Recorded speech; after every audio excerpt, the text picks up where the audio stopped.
All right. I am joined by Joe Anhalt. Welcome back to the show. Is this your fourth or fifth time? Great to be back first.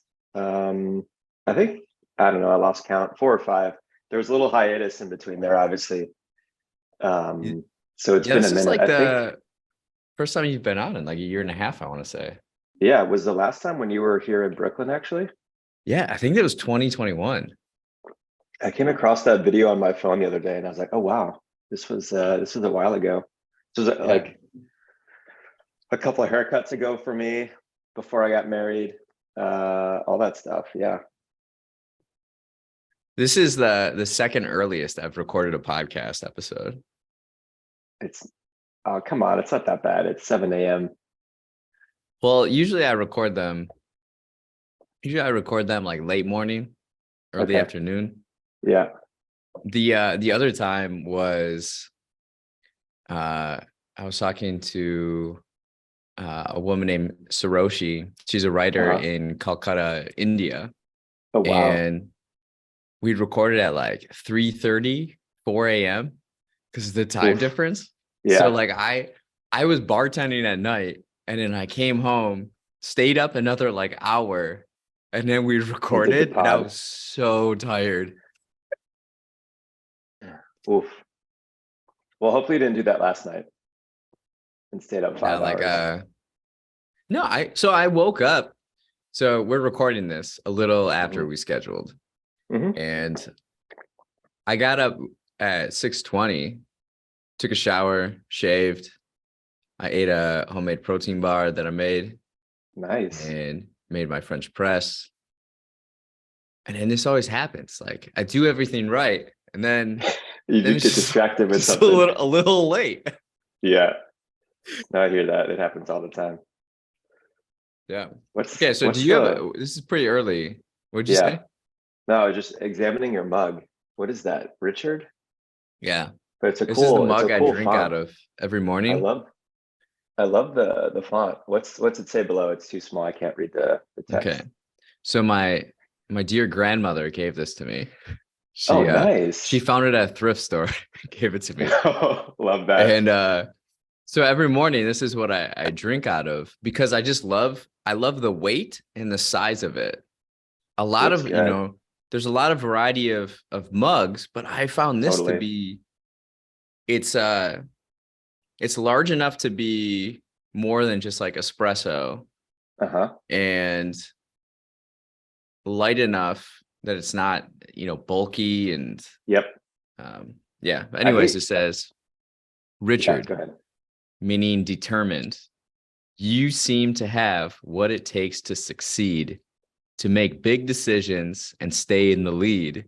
When faced with obstacles, you show your power with your firm resolve. You're the man of the hour. Your determination and will to endure keep you strong and unbending, steadfast and secure. Nice. Go grandma. What a I gift. know, right? So every Yeah. time I drink out of it, I think of my grandma. And then, Nice. it allows us gratitude um, Yep. for life and the people in life. Those are the perfect gifts from parents or grandparents that are kitschy at the time, but you just wait like 8 or 10 years and it becomes cool and trendy. Like I have this jacket that my grandpa wore, and when I wear it, that's the piece of clothing that I get the most compliments on. And people Really? think I like thrifted it from like a thrift store here in Brooklyn, right? Like L Train or something else. But it's like, no, this has been in my family for generations now. And it's like this bright red corduroy jacket, almost like a bomber jacket, snap up, and it has a Polish Democratic Club emblem on it, which is pretty cool. Um, and it's like all the rage these days because like corduroy, the kind of bomber esque jacket or coach's jacket, I guess you could say. Um, and yeah, it's a cool piece that I get to have, and hopefully I have it for forever. Huh. Um, Interesting. My mug is not as exciting as yours. Mine is It's I don't know. Paul I can't. University. DePaul University, baby. Go Blue Demons. Huh. I wish. I wish DePaul had a better brand. You know, it's Like the Like, logo or like no, the overall the cultural vision, brand? yeah, the cultural brand, the visual aesthetics are actually, I think, pretty good, but Okay. the brand of the school itself, I don't know. It's just when I tell people I went to school in Chicago, they immediately think like, one of the good ones like Northwestern or U Chicago. And I'm just like, oh no, I went to DePaul University. And then more times than not, it's like, oh, okay, you went to DePaul, not DePaul, right? PAW, which is I think a school in Indiana or whatever. But I tried to say it's like, oh, it's like a city university, like right in the heart of the north side, kind of like how NYU is tucked away in like Soho Yeah, yeah. downtown. But like those comparisons, like outside of geographic location being like in dense urban areas, I feel like the schools are obviously miles apart. Um, but yeah, I'm trying to rep the brand so it becomes cooler by way of people like us, doing cool things post grad. That's interesting. I've yeah.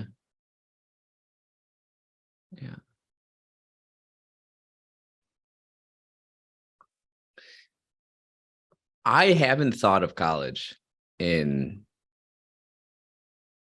really until you brought this up Uh-huh. in a way.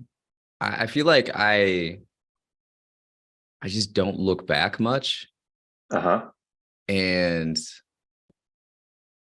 some things have started to come up again where randomly I'm running into old college acquaintances or friends.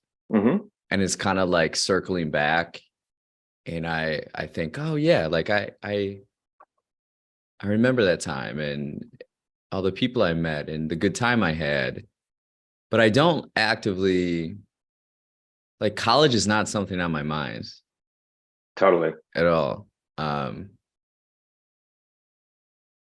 so it's interesting that you bring that up. That's interesting. What's funny is for me, it's been less about reflecting on my college days and more about how can I better leverage this brand to pursue things in my current life and like down the road, right? So a lot of other universities have really strong alumni ties. Like I don't have any ties to DePaul except for the friends that I made, obviously, right? Like Mm, you being one of them. But like I look at kids who went to NYU or Michigan or schools in the South, and oftentimes there's like a strong either academic vibe of the university or athletics, obviously, right? So like mm, Michigan's a good example. Like my brother-in-law went there and every game is an experience. The alumni network is super strong. There's this like pride that people carry with them for the rest of their lives. And it's very easy for them to kind of navigate an alumni network or meet somebody or have that connection. And so for me, it's been like, is there any juice that I can squeeze out of this institution that I was a part of for 4 years? Because if I'm being honest, like academically, I don't think I took a lot out of the experience.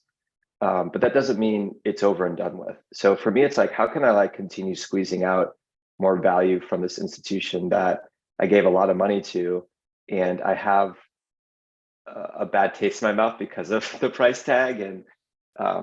and what I got out of it academically. Obviously, it's not all on the institution. A lot of that lies on my shoulders and my decisions that I made there. But regardless, it was more of like, can I leverage this brand and this institution and this alumni network to further progress my career and also just um, my network and people who I know and want to get to know. So it started with buying a DePaul University mug to remind me to do that. Outside of that, I've done nothing else. There's like an alumni network here, but I haven't gone to any meetings or anything. But it's on the radar. So I'll get to one at some point this year, probably. Interesting. This is like a whole other conversation, but Yeah, maybe not it as probably exciting as some of it your ideas.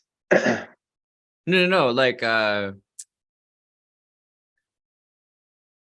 it would I would say the lack of a strong alumni network would go back to the fact of the experience itself.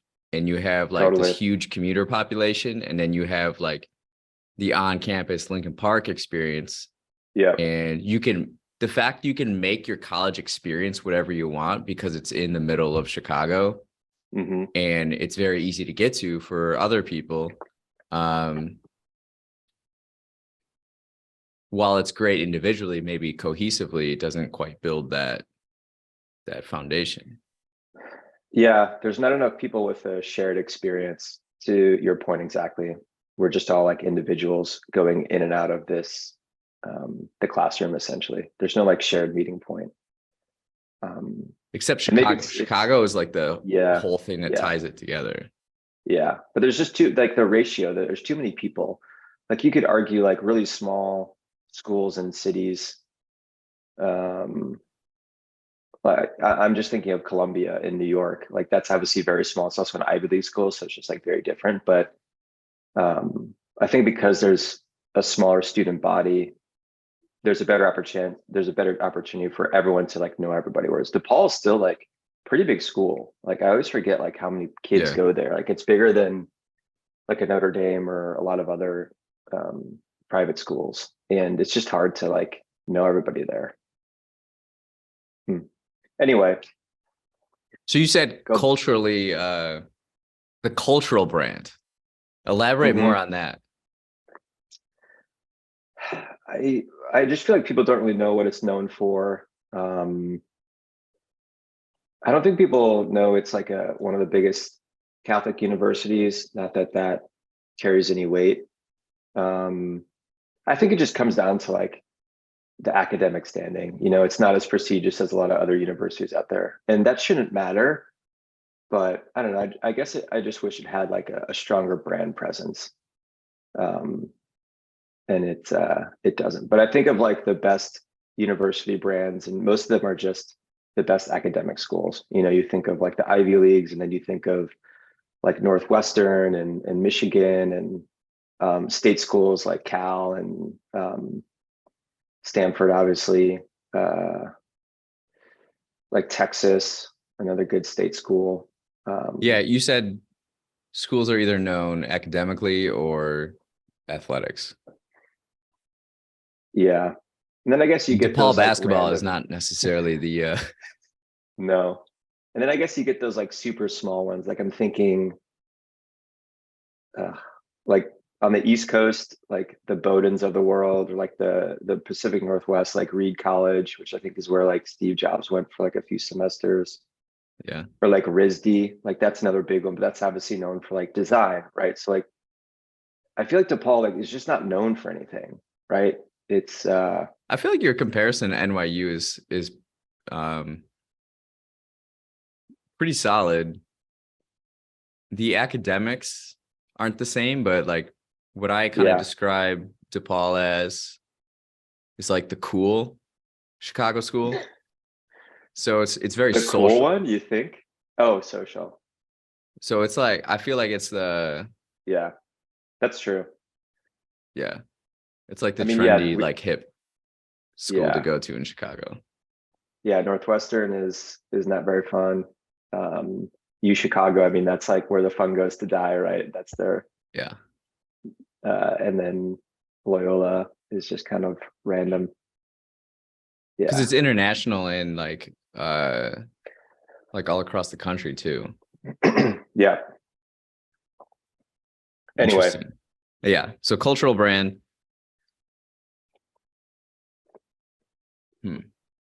What are some now you're in Brooklyn and you mhm, work in the fashion industry. What are yeah. some cultural trends that you see happening right now? And Ooh. since like the last time we spoke, what have you learned? Um, Off the top of my head, the first thing I thought of was, and I feel like this has been continuing for years, but more of this like uncut, raw persona building, especially on social media.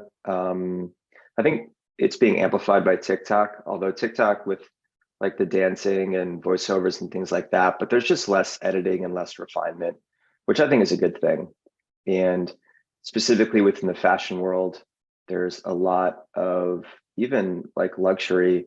is shooting with like film cameras, right? To get this like graininess aesthetic and raw and again uncut, less polished, like less of the high flash, high photoshopped.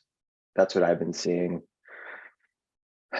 Um, I think like neutrals and basics are still all the rage. A lot more comfortable clothes as opposed to skinny jeans, right? Skinny jeans are, especially for men, quickly dissolving into fashion past. And just being, yeah, just being comfortable. Um, Baggy clothes, but not like sagging off of your hips. Remember those days where we'd wear like baggy jeans like below our ass? Like the bagginess is back, but not like slouchy, right? It's more like comfort and like free flowing, things like that.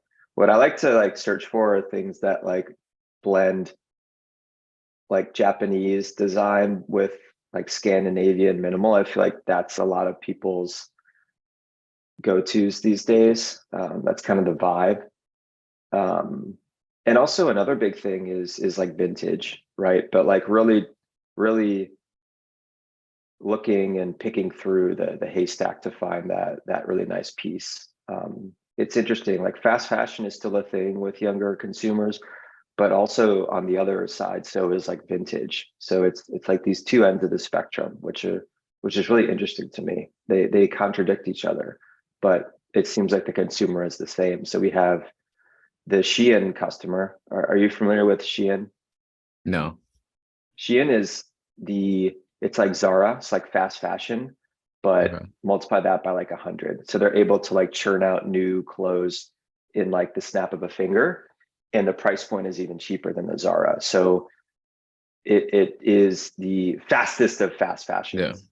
So it's not great for like the environment. It's not great for consumerism.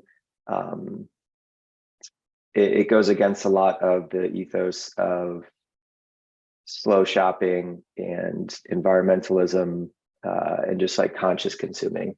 Um, and we think a lot of customers of those traits are Gen Z, but we're seeing through companies like Shein do so well that maybe that's not the case. But then on the flip side again is vintage. I feel like is having like a big moment right now, and maybe it's the chase that people love.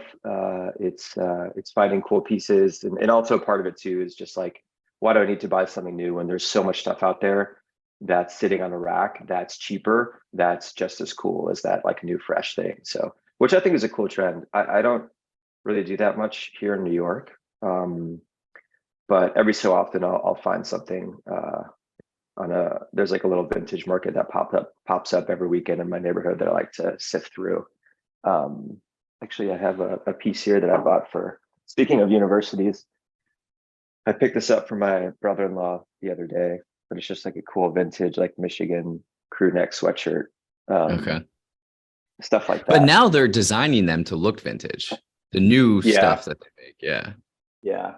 I feel like that's been happening for a while. But yeah, the 90s are back. Oh, I got to show you this too. I apologize for all the listeners at home who don't have a visual component, but my mom sent me this. She went through our attic, and this, remember starter jackets, Rich? Yeah, they were huge. So this is, I can't, I don't have my video on, so I can never tell if Oh yeah, we got a Bulls it's starter. like a Yeah. popover. Yeah. Yeah. And it's like the perfect weight and size. And it's just like has all these cool like design elements, like this mesh thing in the pit.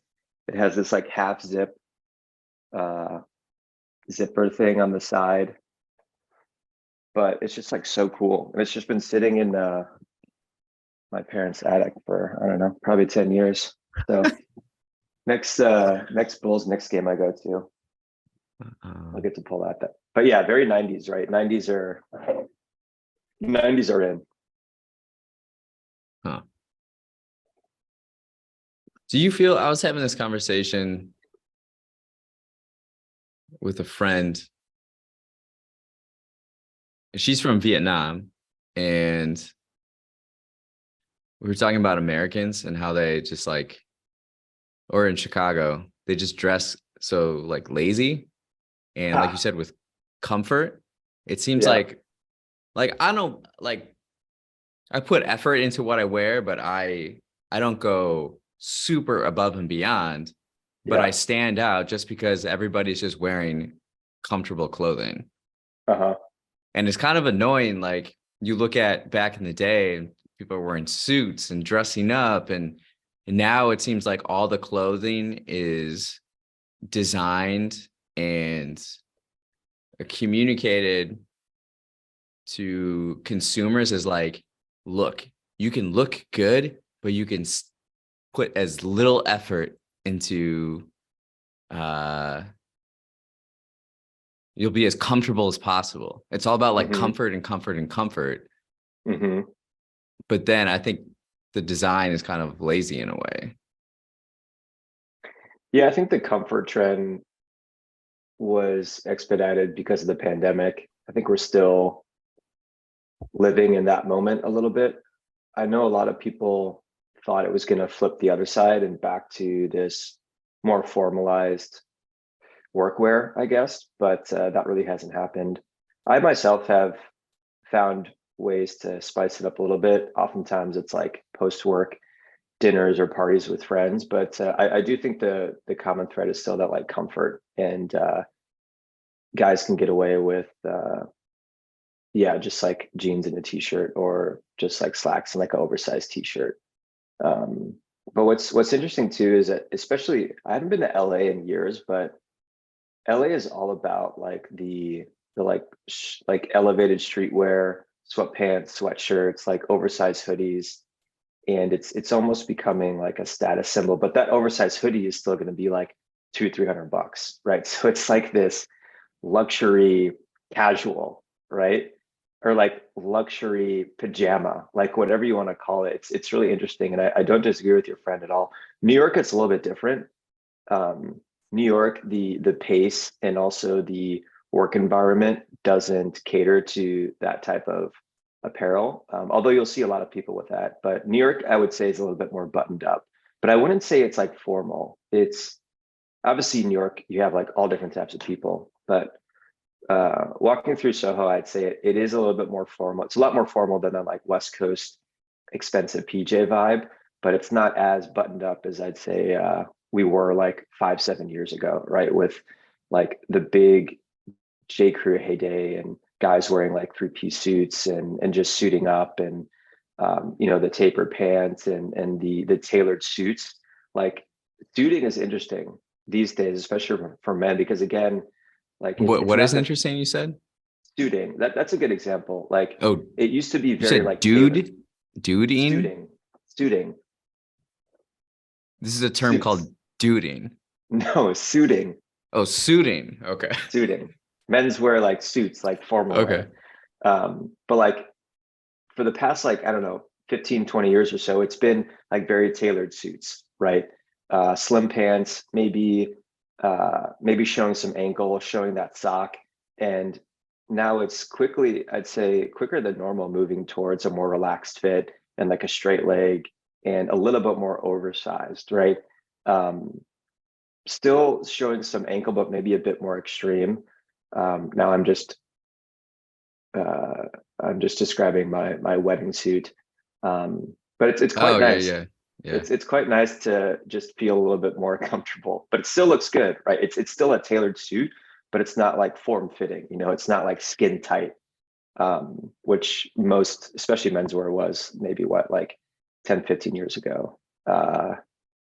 Which again is a nice change, to just have a little bit more room and feel a little bit more comfortable. And by no means, again, is it like baggy or saggy. It's still tailored, but it's just a little bit more room to move.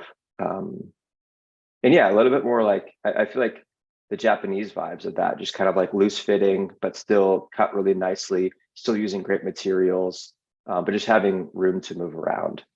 See, Both of here's those what things I'm are curious possible. because I Mm, see that trend too, that kind of hmm Asian influence. What I'm hmm curious about is if there's a correlation between the rise of K-pop and Oh, the fashion that's a little bit more breathable and Asian inspired. interesting.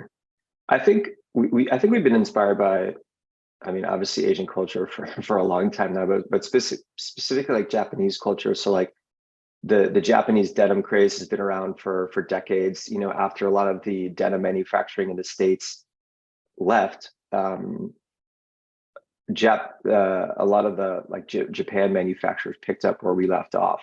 And Americana fashion has been huge in Japan for a while now.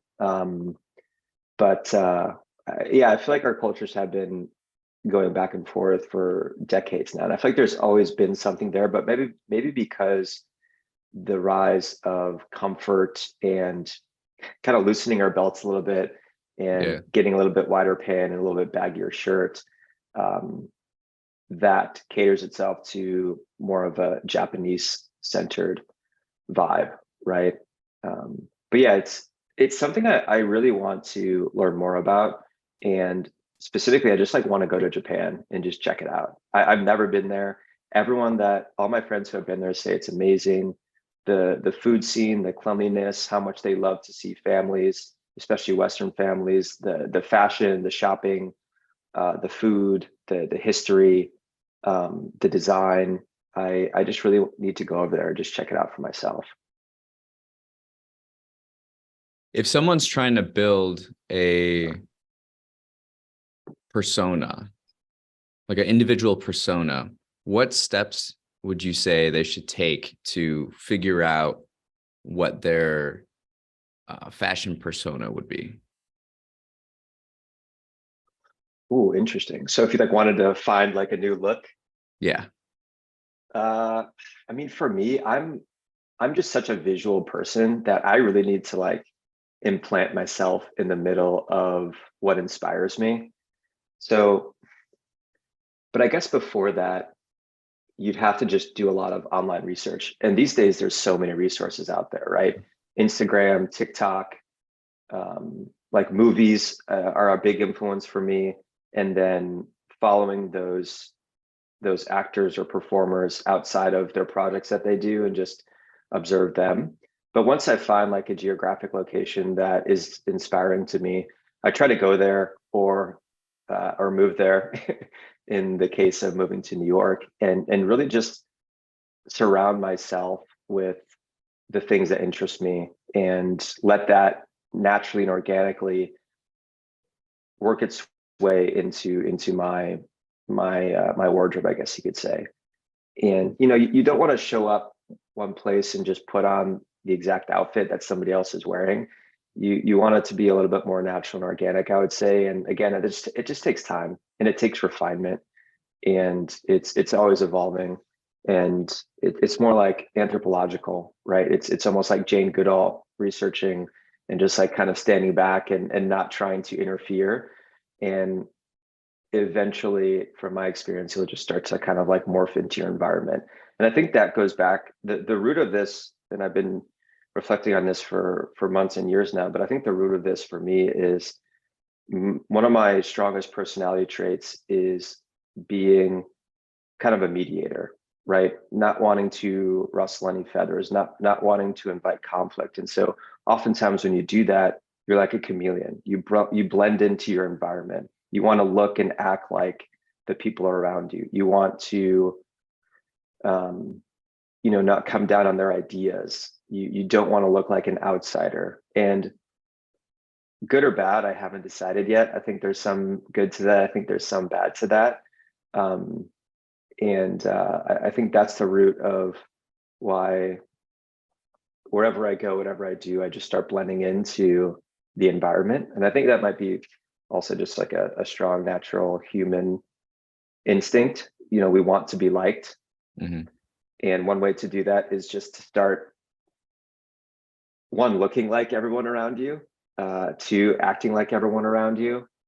But that's where it gets tricky, right? You want to be an individual. You want to have your own ideas. That's the most important thing. Like visually speaking, I think it's fine, but you should never sacrifice your ideas to fit in. That's the other big thing that I've been thinking a lot about as of recent, especially living in New York, where we are objectively in an echo chamber. There are a lot of people who think very similarly here. It's not like a Florida where, just breaking it down politically because it's the easiest analogy, it's very blue here, right? It's like dark blue. Whereas like a Florida, even like in Miami, it's much more purple, right? And there are fewer and fewer places where you do see that purple. And so for me, I am finding it much more important to have my own individual ideas and try not to be persuaded unless I feel the need to be persuaded, but I want to be as objective as possible about those ideas. And yeah, I kind of got off on a tangent there when you asked about building a So, visual identity. right. So visual identity, you want to pursue things you're interested in, places you're interested in, but at the same time, you want to make sure you're not just copying and not having your own thoughts. Point of view. Yeah. Yeah. Yeah. It's very easy to just like follow an Instagram account and then just like buy everything that they buy, or one of your friends or whoever. And you can do that too, but just like similar to like challenging your ideas, just like challenge the pieces or the outfits that you're putting on and try to put your own spin onto it, right? But also on the flip side, there's nothing wrong with like finding a uniform. So like that's what I try to do, is like, how can I find a uniform but just like elevate it a little bit, right? So for me, it's like basically like two color tones. It's either like all black or dark, and then it's either all like neutrals or like lighter tones. Um, but how can I find pieces within that it's still an all black outfit, but maybe it's like a super wide pant with like an oversized like button up black shirt, right? So just a little bit different than most people would wear or buy, right? Um, I'm all about a uniform as well. I think that's fantastic for a lot of reasons. The main reason is it just cuts out a lot of decision making in the morning. Yeah. I have I think You nine of these yeah, shirts. you subscribe to that. Yeah. I certainly do, but again, I feel like I want to express myself in different ways. So like Hmm. kind of adjusting that uniform now and thinking more about it. Something on my mind.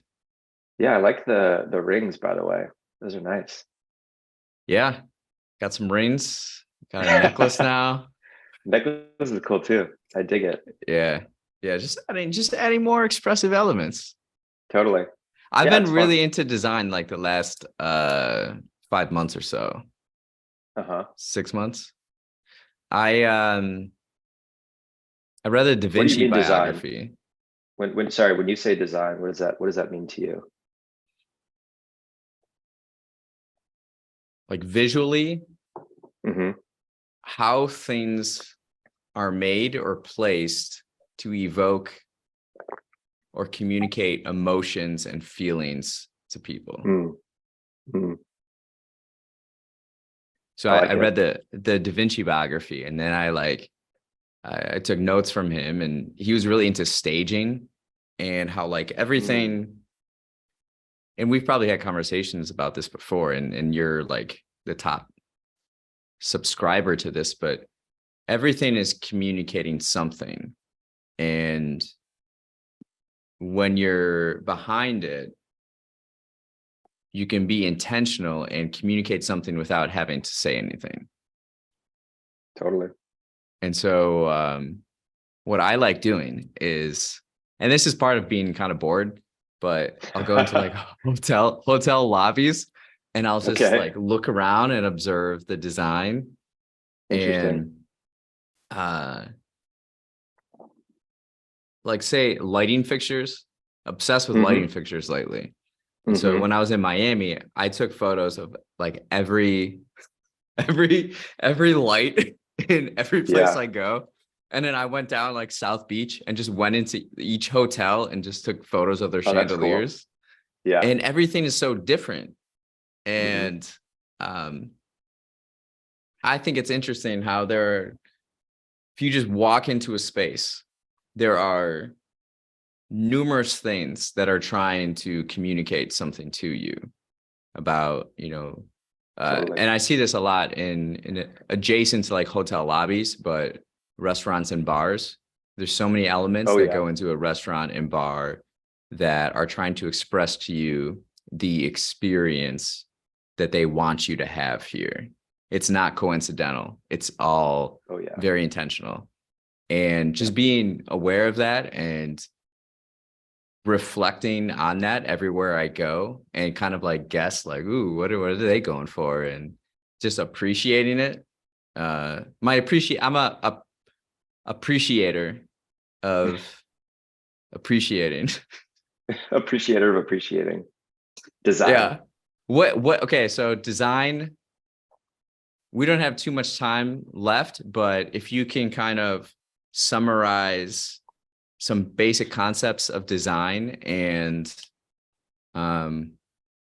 the impact design has in society.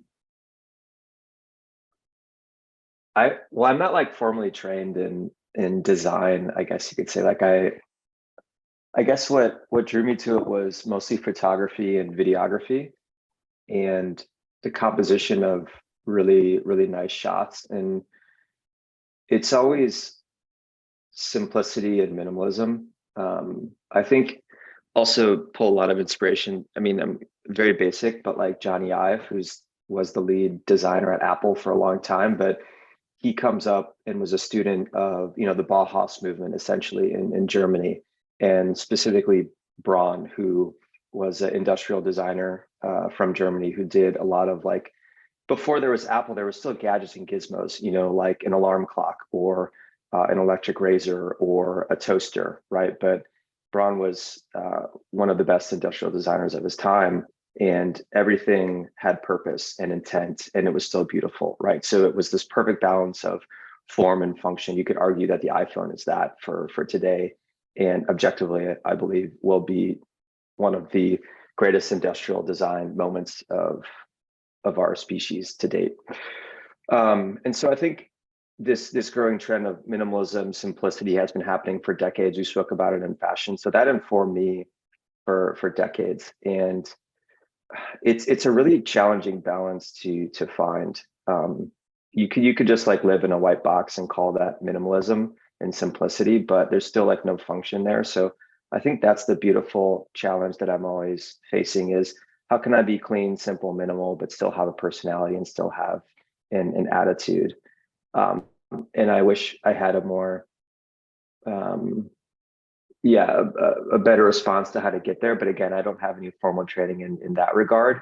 If you think of like photography, there are simple things like the rule of thirds and depth and understanding like the object that you're shooting. You know, the spacing in the camera, I think is really important.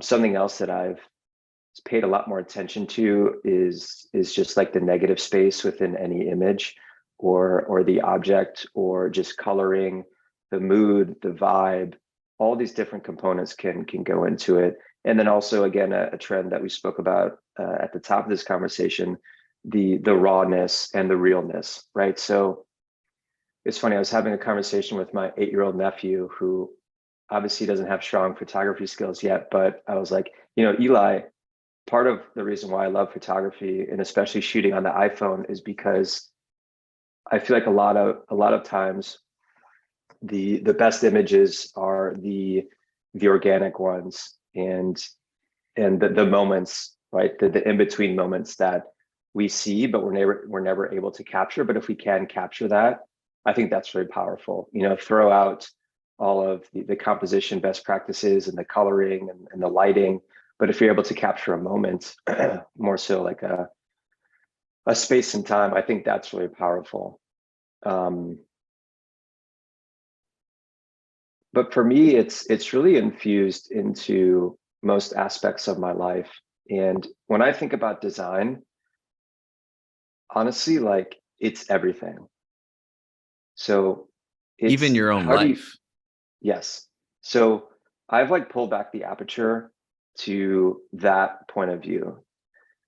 And I was having a conversation last night with my wife in our community group, and we're talking about hurriness and how we're all busy and how this hustle culture is the thing. And if you're not busy, people look at you weird.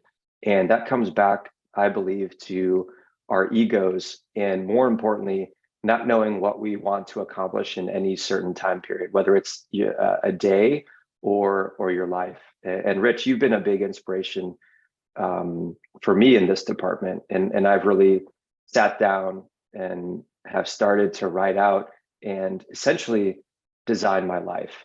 Right? What do you want? What do you want to become? How do you want to look back on your time here on Earth and feel good about it? And so, do you want to be a writer, a reader, a good friend, a good partner? All these things I'm sure people want to do. So then how can you design your life and set yourself up to achieve these personality traits, these identity traits? So design for me started like quite small, enjoying photography, videos, movies, films, but it's really broad, and design, I think, is really everything. And inspiration for me has been Johnny Ive, Steve Jobs, obviously, some like industrial artists, and more recently, who I heard speak about this topic specifically was Brian Chesky, who's the founder of Airbnb, but also studied at RISD and really loves design, and believe when he kind of started getting me to think this way. But design really is everything. Yeah. Beautiful. Beautiful. Well, thanks for coming on with us today. Appreciate it. Yeah. Sorry for monologuing so much, but this was always fun to catch up, Rich. I'm glad to have you back. It's good to have Rich Conversations back, baby. We're Don't back, call it baby. a comeback.